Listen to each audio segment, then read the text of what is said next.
Talking with patients about medication for opioid use disorder is hard, but there are ways to approach the conversation that will have a big effect on their outcomes. It's crucial to consider and respect your patient's perspective and lived experience. There are two key rules that can help you do this. The first rule is to be honest. Most people who use drugs have experienced broken trust in the past, so your honesty can be a powerful way to build credibility and to show respect. Don't pretend to know things you don't. Don't sugarcoat reality. And absolutely don't make promises you can't keep. The second rule is to remember that you are not the expert on drug use. Your patient is. You are the expert in medicine, physiology, and treatment options, but they are the expert on their life, trauma, tolerance, and their hopes for tomorrow.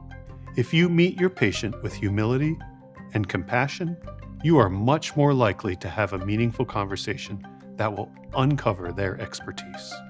With those rules in mind, let's dig into how to talk about MOUD.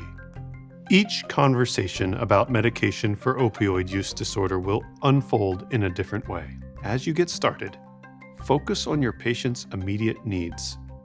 Ask the questions that say, "I'm here for you," and "you matter." This will help put your patient at ease, make them more comfortable, and set the stage for the more complicated topics to come. Once you've addressed their immediate needs, ask about your patient's goals. Remember, you are here to support and understand their goals, not to supply your own. Maybe they want to stop using. Maybe they just want to make it through the night. You don't have to fix everything.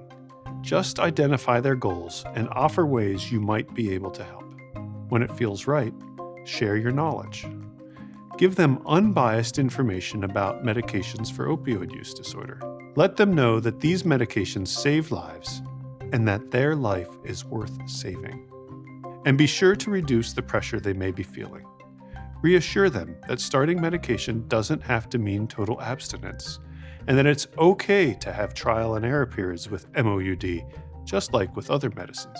I've found that being open with patients, acknowledging that I have medical expertise, but they're the experts on their own experience, really helps to build trust. If they say no, that's okay. Respect their decision and pivot. There are other ways to make positive change, like offering harm reduction strategies. These lead to better short and long-term outcomes. Talking to patients openly and honestly, identifying where they are and where they want to be, and exploring treatment options are skills that you already have, ones you use with other patients every day. You won't convince every patient to stop using, but if you can build trust and show that you and your colleagues are safe to talk to, you will reduce suffering, support positive change, and save lives.